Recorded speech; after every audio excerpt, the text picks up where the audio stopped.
Daktari Samia Suluhu Hassan mahala hapa ameleta bilioni 4.1.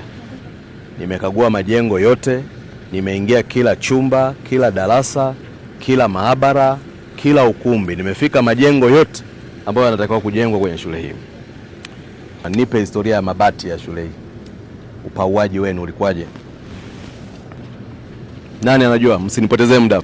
Mheshimiwa Naibu Waziri, kwenye majengo haya tuliyotembelea kuna wazabuni wawili ambao wamesupply mabati.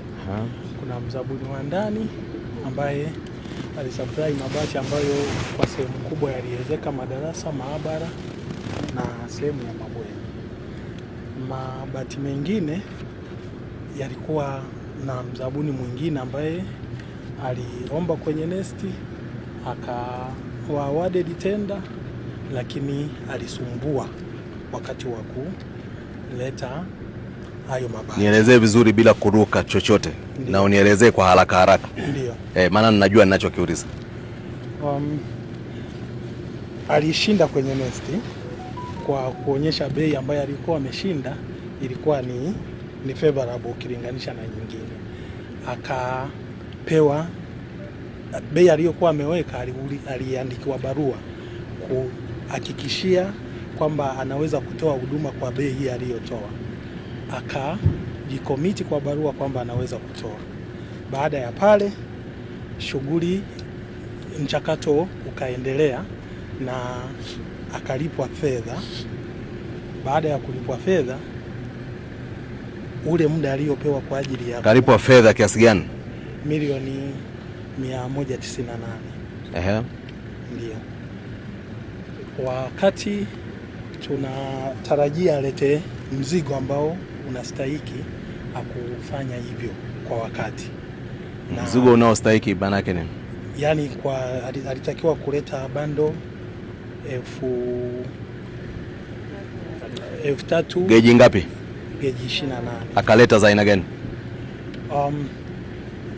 Alisumbua kwenye akaleta za aina gani? Lakini alipoleta alileta bati za geji 28 rangi ya blue, lakini zilipokuwa tested TBS zilionekana zimefeli kwenye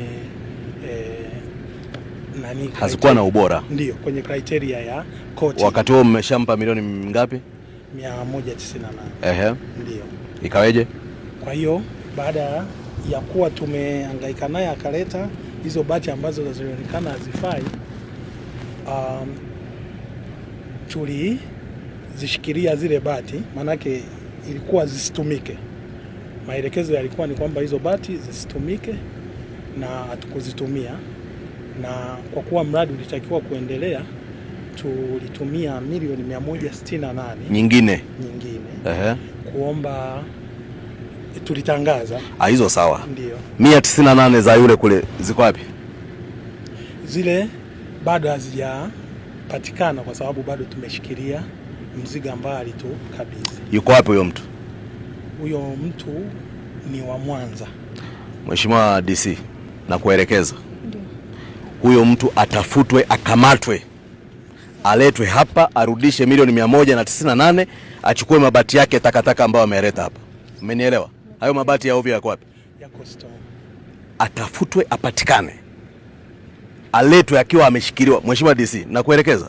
Nimepokea Mheshimiwa Waziri. Aletwe hapa, alete milioni 198 na akabidhiwe hayo mabati yake mabovu. Sawa. Umenielewa?